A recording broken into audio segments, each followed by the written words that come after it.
இப்போ இதுலேயே அலங்காரங்களுக்கு வாங்களே, டெக்கோர் பண்ணுறதுல அலங்காரங்களில் நம்ம என்ன புரிஞ்சுக்கொள்ளணும்னு சொன்னால், சில அலங்காரங்கள் அங்கீகரிக்கக்கூடிய வரைவிலக்கணமாக நம்ம சொல்லலை. சில அலங்காரங்கள் சாதாரண அலங்காரங்களாக இருக்கலாம், ஒரு வெல்கம் பண்ணுற ஒரு அலங்காரமாக இருக்கலாம், பெரிய வீண் விரயங்களுக்கு அதை பார்த்தா டாம்பிகமாக வசதியாக விளங்கு, மொத்த செலவே 10-15 பேத்திங்க, அவருக்கு அது ஒரு தெரியும். அலங்காரம் இஸ்லாத்தில் என்ன நிலைப்பாடு?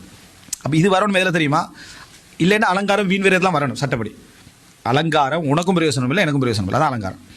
2 பேருக்கும் பிரயோசனம் இல்லாத ஒன்று தான் அலங்காரம். அப்போ இதுக்குள்ளே வரணும் டிரெக்ட்லி வீண் விரயத்தொகை. நாங்கள் வரைவிலக்கணத்துக்கு நம்ம என்ன சொன்னோம்? உண்ட தேவையை நிறைவேற்றக்கூடிய அளவிலான செலவு மேக்சிமம் போனாலும் வீண் விரயம் இல்லை என்றோம். இதில் ஏண்ட தேவை நிறைவேறல, அவன்ட தேவை நிறைவேறல அலங்காரத்தில். ஸோ அலங்காரம் அப்போ ஹராமட லிஸ்ட்டுக்கு தான் என்ன செய்யணும், போகணும்.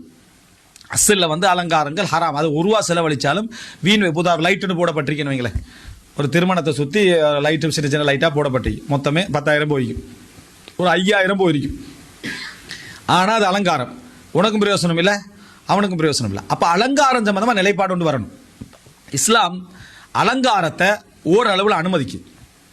இஸ்லாம் அலங்காரத்துக்காக செலவழிப்பதை, அலங்காரத்துக்காக என்ன கொஞ்சம் கூட்டுவதை ஓரளவுக்கு அனுமதிச்சு. அது குறிப்பாக பெருநாள் நாள்களில், திருமண நாட்களில், அதே போல் கணவன் மனைவிக்காக, இந்த மாதிரி இடங்கள்ல அலங்காரங்களை இஸ்லாம் அனுமதிச்சு. சில இடங்களில் இஸ்லாம் அலங்காரங்களை அனுமதிக்கவே இல்லை. ஆடைகளில் விளங்கிட்டா, அவனுடைய அனுபவிக்கக்கூடிய விஷயங்கள்ல அலங்காரங்களை இஸ்லாம் என்ன செஞ்சு அனுபவிச்சு. ஜீனா அப்படி என்று சொல்லக்கூடிய அந்த அலங்காரத்தை இஸ்லாம் அனுபவிச்சு, அதை அனுமதிச்சு. அப்போ இந்த அனுமதிச்சின்னு விளங்கிட்டோம்டா, அஸ்ஸில் எங்க இருக்கணும்? அது அஸ்ஸில் அது வீண் விரயம் தான் நிற்கணும்.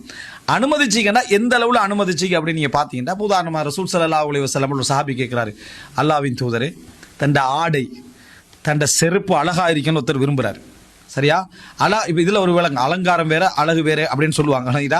அழகு அலங்காரம் வேற வேற தான் மொழியில், சில இடங்களில் வித்தியாசமாக சொல்லணும்.